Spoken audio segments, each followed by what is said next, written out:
Welcome back sa Altcoin Pinoy YouTube channel. Ang pag-uusapan lang natin ngayon ay kung paano nga ba malaman kung kailan ka magte-take profit dito sa crypto. Yan ang isa sa pinaka-common na question ng mga crypto investors, especially yung mga newbie or kahit matatagal na. Ano ba yung mga kailangan tingnan? Anong mga indicators ba ang magagamit para malaman kung naabot na yung top ng market para makaiwas na rin tayo na bumili sa pinakatuktok ng bull market? Imagine, isa ka sa mga buyer ng top ng bull market noong 2017, binili mo si BTC sa halagang 19,000 or sa bull market noong 2021, binili mo si BTC sa price level ng 69,000. Sa pag-aakala na tataas pa ang price nito, nag-FOMO ka, wala kang alam sa technical analysis, everyone is euphoric. Yung top buyer noong 2017, kung hindi sila nag-panic sell noong 2018 bear market, then nakabawi sila after 3 to 4 years. Pero yung mga top buyers ng 2021, they are still underwater. Or siguro yung iba nag-cut na ng loss, binenta na lang nila ng palugi. Normally wala naman talagang makakapredict kung saan ang absolute top ng market. Lahat ng nagpipredict ay hindi 100% certain sa sinasabi nila. Lahat ay puro haka-haka lang. At number one red flag yun sa mundo ng finance kung ang isang tao ay magsasabi ng certainty sa kanyang mga prediction. Pero yun kasi ang gustong marinig ng mga tao, kaya maraming gumagawa nun. At kung magpapaniwala ka sa mga nagkiklaim na they can predict the bottom and the top of the market, then there is a 99% chance that you will get wrecked. Now we are talking about the absolute top of the market, not the local top. Magkaiba yun. Pero pwede nyong magamit yung ibang mga signs na kasama dito sa list at maya-apply nyo ito in any crypto na hinahawakan nyo. Hindi lang ito specifically for BTC. Pag nakita nyo na nangyari ito sa kahit anong crypto project, then it could be a sign of a reversal. Or baka sabihin nyo, long-term holder naman ako, hindi ko kailangan yan. Okay lang naman yon as long as you can endure the pain of bear market. Holding your bags for 3 to 4 years with negative 90% drawdown from the top. Ilan ba sa inyo ang nakaranas niyan? So para lang ito sa mga crypto investors, holder, not day trader, para kung nakapag-profit na kayo, hindi na kayo magtatanong kung kani-kanino kailangan ko na ba magbenta, kailangan ko na ba i-sell, or i-hold ko lang forever. At sigurado ang mga signs na ito ay makakatulong sa inyo para makapag-desisyon kayo sa mga hinahawakan nyo na cryptocurrencies. Lalo na kung sabay-sabay na nagpapakita yung mga signs, then mas tumitibay yung assumption natin na malapit na tayo sa top ng market or we are already on the top. At kung interesado kayo sa ganitong mga content, token reviews, crypto news, anything related to crypto, make sure to subscribe and hit the notification bell. So umpisahan natin sa number 7, overextended price movement. Kapag sobrang layo na ng itinakbo ng price, kapag nag-form na siya ng parabolic curve, normally meron siyang multiple bases, so medyo tricky ang part na ito. At dito papasok yung familiarization with the market behavior sa isang crypto. Katulad ni BTC, from the bottom of 2015, around $200 per Bitcoin to 19,000 noong 2017 peak. So 96x. Noong 2018 to 2021 Bitcoin bull market rally naman, 21x rally na lang siya. So based on market behavior, bumababa yung rally niya habang tumatagal. So ideally, we can set our profit target below 21x rally. Kung magte-10x si BTC sa next bull market, then that would be 150,000. So doon naglalaro yung price target natin to take profit kay Bitcoin from 150,000 to 250,000 kasi nasa 10 to 16x lang yan. Yan lang yung sa tingin natin na overextended price movement ni BTC at sa area na yan posible siyang mag-peak. Now sa altcoin iba kasi pwede silang mag 100x to 1000x pero depende kung gaano kabago yung altcoin. Sabi ko nga before, mas mataas ang chance mag-rally ng mas malaki ng mga new coins kasi nga wala pa itong mga bag holders na naipit last bull market at nag-aantay maka-exit na. Pangalawa, yung mga VC investors hindi pa nila maidadump yung mga token allocations nila kasi nakalock pa yun. So sa altcoins, it's up to you kung paano nyo i-analyze yung overextended price movement nito. Mas mahirap lang siya gawin sa mga bagong tokens kasi wala pa tayong masyadong data na pwedeng pagbasihan. Isunod natin ang number 6, Reaching personal target goals. So ito ang pinakamadali sa lahat. Dapat lahat ng mga nag-i-invest sa crypto, meron tayong personal target goals. Kapag naabot na yung goals na yon, we will sell immediately. Wala na tayong pakialam kung mag-rally pa ulit ng 100x yung token na hinahawakan natin before, as long as nasunod natin yung goals. Ang problema kasi ng iba, especially newbies, wala silang exit plan. Basta bibili lang sila ng token and will wait to the moon. Or yung iba naman, tinatawag nila yung sarili nila na long-term holders, spot buyers lang. Pag nakaranas ng price dump, panic sell agad, or nakita na nag-pump ng 1% yung token na binili, benta na, take profit agad. Mga hybrid, kapag nag-profits ng 1%, nagiging day trader. Kapag bumagsak yung price, nagiging long-term holders. So sa una pa lang, bago ka mag-decide bumili ng token, what is your goal? Day trading or long-term holders? Kasi kapag na-identify mo na ang sarili mo dito sa market, then doon ka palang makakapag-set ng profit targets mo. Simple lang naman yan. Kapag bumili ako ng token, kapag nag 5x or 10x na ito, ibebenta ko na. Or after Bitcoin halving, hintay lang ako ng ilang buwan. Kapag nakakita na ako ng mga 1,000% rally sa mga tokens na hold ko, ibebenta ko na. Or kapag naabot nyo na yung mga personal goals nyo, like may gusto kayong bilihin na isang bagay at yung value ng tokens nyo ay naabot na yon, then sell it. Hindi nyo na kailangan patingnan yung chart at mag-isip na baka tumaas pa ang value nito, sayang, baka ma-miss ko pa.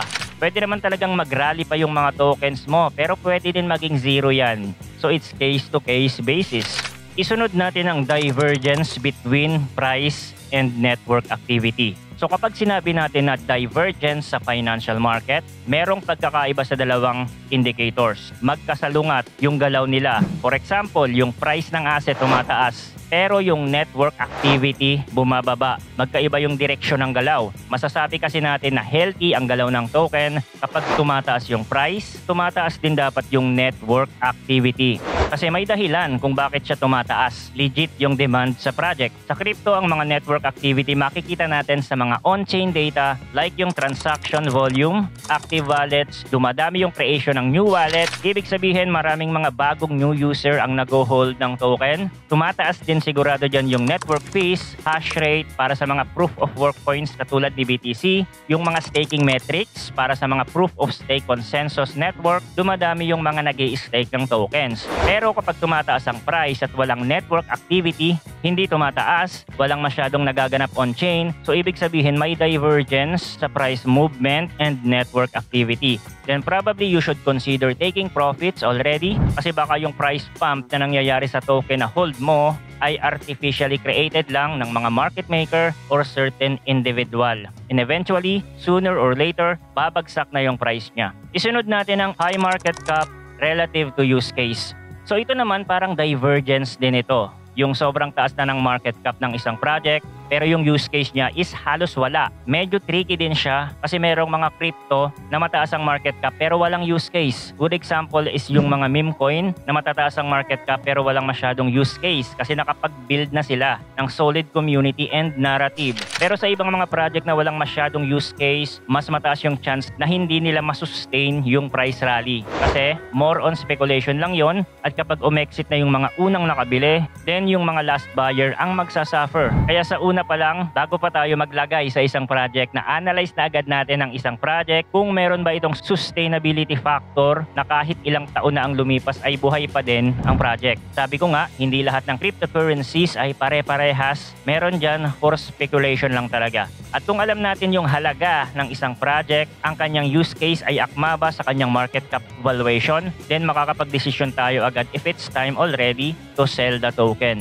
Isunod natin ang excessive media hype. Madalas mangyari yan sa kasagsagan ng bull market. Ito yung panahon ng euphoria. Yung mga celebrities at mga kilalang personalidad ay pinag-uusapan na din ng crypto. Kasi napakadaming mga articles sa iba't ibang news outlet, social media, they are talking about crypto.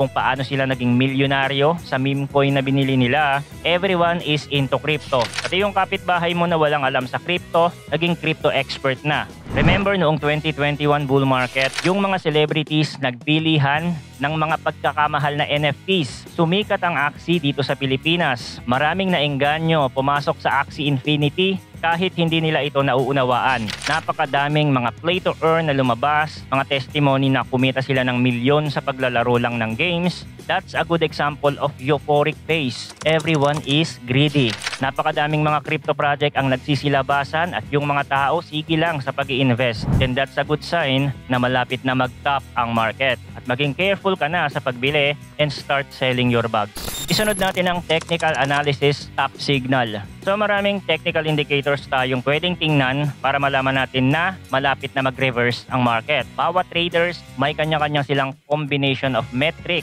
and indicators na tinitingnan. At ang sa akin naman, ang paborito ko is just a simple price action movement. Remember the parabolic curve na nabanggit ko kanina? Katulad nitong kay BTC, this is the parabolic price movement. After niya ma-break yung kanyang previous all-time high. Malalaman natin yon kapag nabasag na yung parabolic curve kay BTC, negative 40 to negative 50% correction is a good sign of seller strength. Ito yon nung 2018, so hindi naman lahat makaka-exit dito. If ever hindi ka naka-exit sa top, hihintayin mo siya mag-rally pa ng konti. Ang iisipin kasi ng mga dumb money dyan na this is just a correction at magpapatuloy pa yung pag-angat ng price. Kaya magpapump pa siya ng konti and the smart money will exit here. Same nang nangyari noong 2021, negative 50% price drop, then nag-rally siya ulit. This is a good exit area kasi yung mga buyers dyan, yung mga naniniwala na aabot si BTC ng 100,000 kaya nag-double top. Another good sign of a reversal. Head and shoulder dito, then lower high.